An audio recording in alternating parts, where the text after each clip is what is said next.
Do you have any past hurts that still hurt? Wounds that were inflicted by another person? Those wounds left unhealed can lead to bitterness, anger, and resentment. I think that's probably why Paul wrote in Ephesians 4, "Let all bitterness, wrath, anger, clamor, and evil speaking be put away from you with all malice. And be kind to one another, tender-hearted." And here's the key: forgiving one another, even as God in Christ forgave you. Forgiveness, it's the key to healing those past hurts. And it may just be one of the most difficult things you do. But it's the path to healing. I don't know your hurts, but I can tell you that I know hurt. My mom died just a month before my 6th birthday. And on the day of her funeral, my dad walked away and I never saw him again. I was in foster care where I endured unimaginable abuse.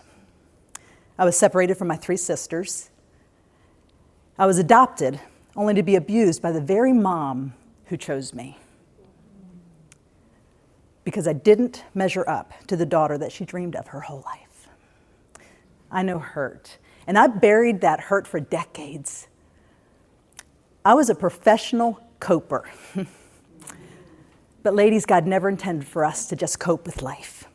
Right. He came to give us abundant life. Yes. God has freedom and joy and great purpose in store for you and for me, and He wants you and me to walk in it.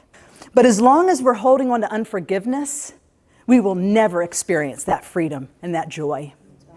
You know, when we confess our own sin to God and we refuse to forgive others, we're asking God to do something for us that we are not willing to do for others. The most powerful prayer you may ever pray is that prayer that Jesus prayed as He hung on that cross, arms stretched wide, beaten, bloodied, and unrecognizable.